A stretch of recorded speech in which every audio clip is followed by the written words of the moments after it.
kining 5L battery para sa motorcycle. Ang problema na pan na wala tapos BMS, pero ba i-ready na ako ng battery. Dining speak sa battery sa 3700 47 milliamps ER resistance o 6,200 to 250 milliamp 80. Ayan siya guys, copper strip, then nickel. Kaya kung puro copper, dili mo pilit, mabuslot ra. Ready na, slit.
Pag voltage check kining negative test probe kini multimeter ari siya sa negative sa battery ari from here ikan dire daga nang ari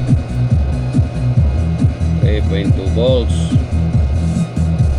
tapos sumandiha modaga na siya tinging of cell ari kini siya ang test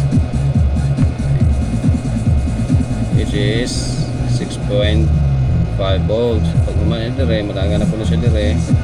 Ngari siya, kini nga cell. Ngari siya 9 volts. Pag umanin niya dire, ngari po siya the last cell. Kini may last cell. First, second, third, fourth. 13. That's it. Okay? Nagpiran siya.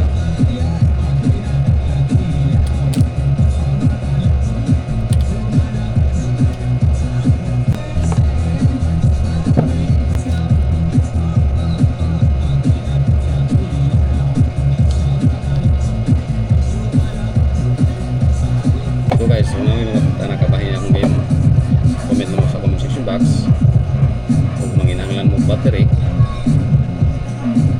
ako na stock message ako daghan paliton na i-discount kung pinagsa lang 130 lang ako 130 ang isa nalira ka na ito game 130 niya 130 so 4 times 130 pila plus 160 ini nga kuhan plus BMS ano siya, so bigyan ako siya o 1.6 guys na rin magpa-shoutout number 1 supporter si Alexa TV ang number 1 supporter ako sa YouTube channel. Salamat sa sika na sa YouTube kaya bisa na ulit kwenta akong mga video. Maraming salamat. So guys, kung namin pumunta na comment lang mo sa comment section box and I will reply as early as my question. Thank you for watching guys. See you to my next video.